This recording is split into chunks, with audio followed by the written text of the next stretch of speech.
Okay, so on to tonight's games, Gilbert. The Pacers have played better than the Knicks through 4 games. We know that. We also know the Knicks are banged up. But in the Garden, it's like Brunson time. But the odds makers are telling us, Gilbert, not so fast. Knicks only 2.5-point favorites. And from looking at basically every way that they make these lines in the NBA, they're telling us this is an even game. 2.5 points, total of 217. Indiana has come close in New York, but Brunson's been Superman. What happens tonight?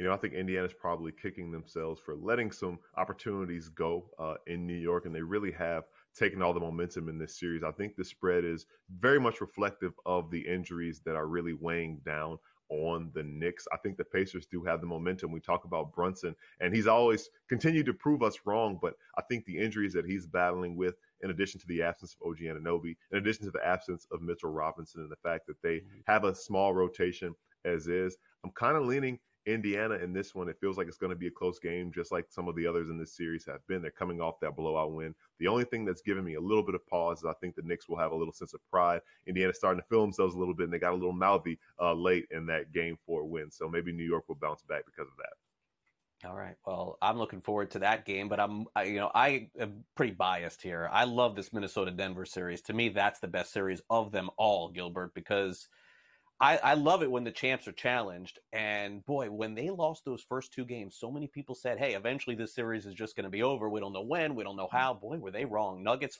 back up to 4.5-point favorites tonight against Minnesota. And the total is interesting to me, too. It feels low, 206 tonight between these two teams. So I guess the assumption is that Minnesota is going to play pretty good defense no matter who and when they play. Can they win this game tonight, Gilbert? Because if they don't, I don't know that Denver loses 2 times in the final 2 games.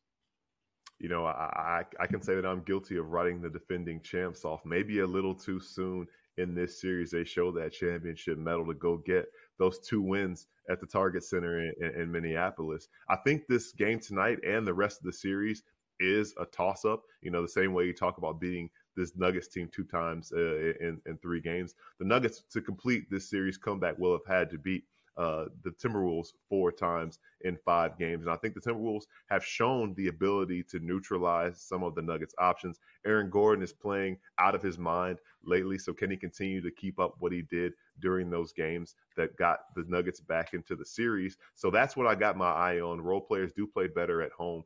What can Minnesota do defensively? Because they did limit them earlier in the series. But like you said, Craig, that over-under seems pretty low. At 206, I'm not sure if they can stay under that one tonight. Yeah, I would assume that Denver will get it back going tonight at home. I know they played horribly in the first 2 games. All right, so educate me here, Gilbert, tonight. WNBA opener.